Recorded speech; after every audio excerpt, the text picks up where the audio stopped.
Welcome back to the deep dive. You know, if you're working in communication today or really just navigating life, it feels like there's this constant flood of messages, right? Absolutely. Just overwhelming amounts of digital noise. Exactly. And we track all this data, clicks, views, you name it.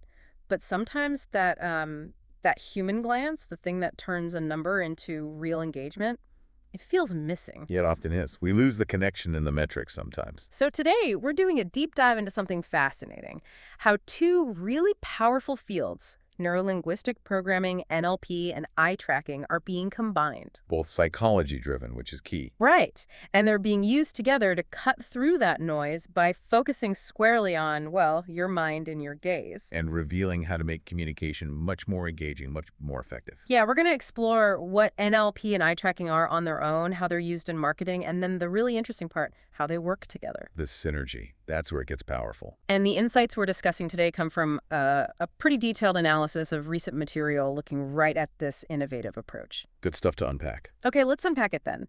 For people deep in marketing, NLP isn't necessarily a new term, neuro-linguistic programming. It's been around. Mm-hmm. But maybe let's quickly break down what each part really means for marketing effectiveness today. What exactly is NLP in this context? How does it actually translate to connecting with an audience? Okay, so at its heart, NLP started as a way to figure out how we perceive the world around us, how we translate that into words, and then how we build behaviors based on all that. So like our internal map of reality. Exactly, a kind of blueprint. So neuro, that's out our senses, sight, hearing, touch, how we filter everything coming in, the raw input, basically. Got it. Then linguistic. Well, that's the power of words. Mm-hmm. How the language we use and language we hear shapes our emotions, our beliefs, and ultimately, our decisions. Words as triggers, almost. In a way, yes. And programming is about the patterns, our mental and behavioral patterns that guide us, often automatically, like a subconscious operating system running our responses. Right. So it's not just the words themselves, but how our brain processes them, how they fit into our existing mental programs. Precisely. And applying that to marketing, well, it has to go way beyond just finding a catchy slogan. It sounds much deeper than that. It is. Applying NLP effectively means speaking a language that resonates with the audience's inner worlds, their internal map. It's trying to frame a message less like a promotion. And more like, an invitation to experience something. It's about building a direct, almost subconscious connection. okay, that makes sense, building a bridge. So what are some concrete NLP techniques marketers actually use, these psychological levers you mentioned? Well, there are quite a few powerful ones. Take mirroring, for instance. It's not just copying words. Nope. No, it's more subtle. It's about reflecting the audience's tone, maybe their pace, even their implied values in the vocabulary you choose. It builds this instant emotional rapport, like you're speaking their language. Ah, I see. Creating familiarity. What else? Then there's emotional storytelling. Crafting narratives where the person reading or watching can easily slot themselves in as the main character. They feel part of the story. It makes it personal. Very. And sensory language, this is a big one. Using words that evoke specific smells, tastes, sounds, tactile feelings. It makes the whole thing feel incredibly real, very immediate. Right, like those travel ads where you practically feel the sun or smell the ocean. That idea of immersion is powerful. It really is. But, in today's world, with feeds scrolling past so fast, how do you even get someone to pause long enough for that immersion to happen? That feels like a huge challenge. It is. And that's where other techniques come in, like pattern interrupts. Ah, okay. Breaking the routine. Exactly. Introducing something unexpected visually or textually that just stops the scroll, breaks that autopilot mode, and grabs attention. Makes sense. What else? You also have presuppositions. These are subtle, steering thoughts with statements that imply something without directly saying it, gently prompting action. Like planting a seed. Kind of. And finally, hyper-personalized calls to action, really tailoring that what next step around what you know about the target's actual desires and needs, making it feel like it was written just for them. So it feels relevant, not generic. Exactly. And the fascinating thing is, these aren't just clever tricks. They're based on psychology. They're levers designed to connect directly with how people think and feel, tapping into natural mental processes. Building that bridge to the customer's heart, as Yeah. you said. Okay, so language is creating this invitation to experience. But like we said, what if no one sees the invitation properly?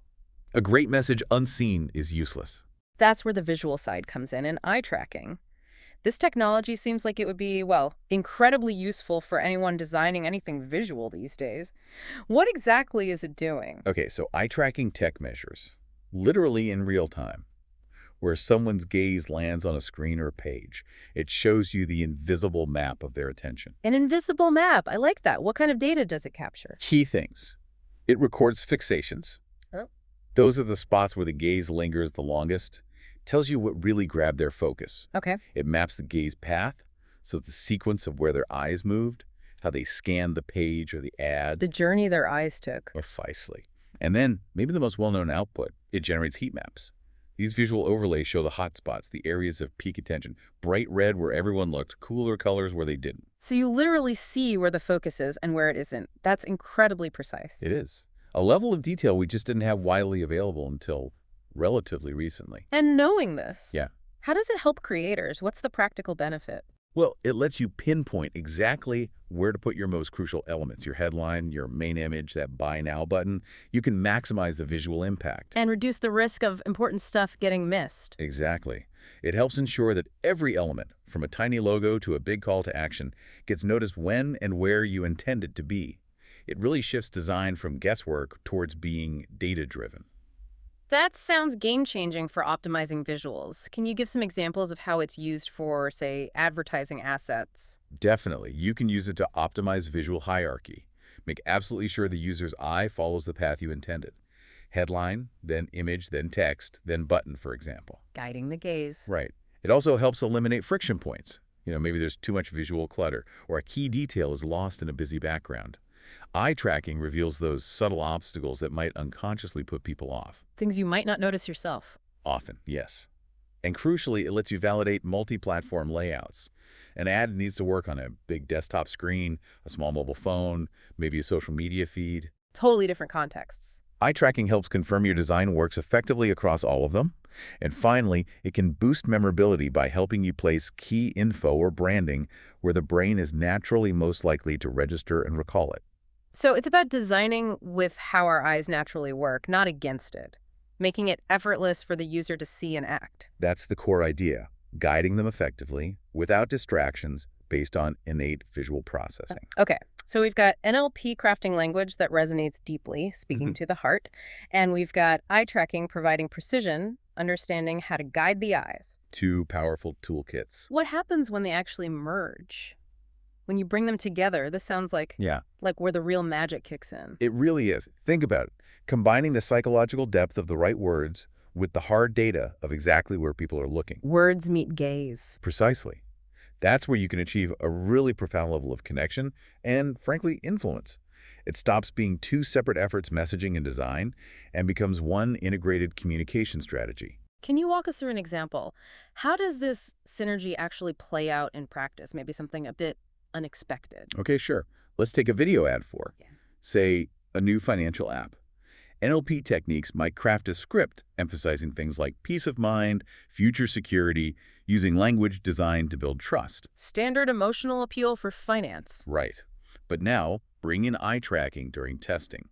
Maybe it reveals that while people hear peace of mind, their eyes linger, maybe anxiously, on the screenshot showing the app's interface, or perhaps the small print disclaimer. So their gaze reveals a potential underlying concern, like complexity or hidden detail. Exactly. The synergy here is using that gaze data to refine the NLP. You might then adjust the script or voiceover to directly address that visual focus. Maybe add a line like, and it's simple to use, every detail clear for your peace of mind. So you're aligning the emotional promise directly with where their visual attention and potential anxiety is focused. You got it.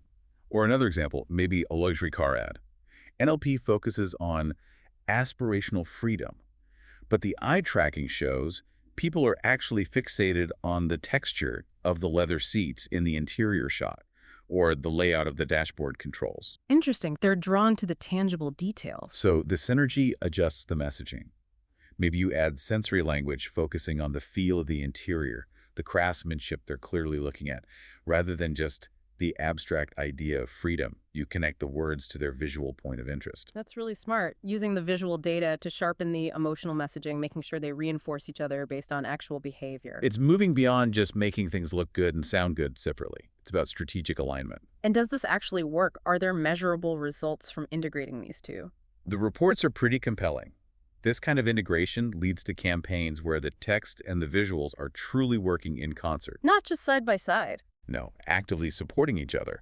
Sources suggest this can boost engagement by, well, figures like up to 30% compared to more traditional siloed approaches are mentioned. 30%. That's a significant jump. It is.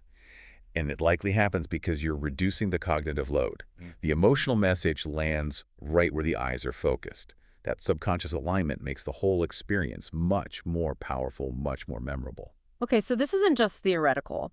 Are there actual tools or services out there that bring this synergy to life for marketers? Oh yes, absolutely.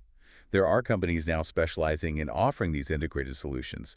They'll use advanced semantic analysis tech to find the most resonant words for a specific audience. The NLP part. Right, and combine that with predictive heat maps. Get this, that can actually simulate where users are likely to look before you even launch the campaign. Wait, predictive heat maps? Before launch? Yeah, based on analyzing vast amounts of eye-tracking data and visual elements, it means you can optimize proactively. Wow. That sounds like it could save a lot of time and money on campaigns that might otherwise miss the mark. Less trial and error. Exactly. It's about designing with a much higher degree of certainty about where attention will fall, rather than just reacting after the fact. How detailed does it get? Pretty detailed. These services often provide interactive dashboards, really intuitive visuals, so teams can make quick decisions. We've seen mentions of processes that analyze like over 200 different parameters from just one image. 200? Yeah, delivering a report with multiple generated maps, heat maps, gaze paths, and specific suggestions for enhancement. Really precise guidance for designers. Predicting attention before launch, that just feels like a superpower for anyone developing campaigns. Shortens cycles, maximizes budget right from the start. It certainly aims to. So, wrapping that part up, this integrated approach lets you speak to both the heart through resonant language and the eyes through visually optimized design. Ensures creativity and precision. And delivers measurable results, which is key. It's really intelligent communication in action, leveraging how we're naturally wired. Okay, so bringing this all home, what does this really mean for you listening right now? Yeah. How does this apply outside of just marketing? Well, think about it. The next time you see an ad, or really any piece of communication trying to get your attention, maybe pause for a second. Consider where your own eyes are drawn, that invisible map we talked about. And notice the language being used. Does it resonate? Does it connect on an emotional level? The language of resonance. Exactly. How could understanding these two things, visual attention and resonant language, make you a more effective communicator? Not just in marketing, but maybe when you're presenting an idea at work, writing an important email, or even just trying to connect better with people in your life. It applies broadly. Understanding how the mind and eye work together. It really does. It's about moving past just making an impression and towards creating genuine engagement, genuine connection by understanding the fundamentals of how we perceive and process the world around us. Something to think about.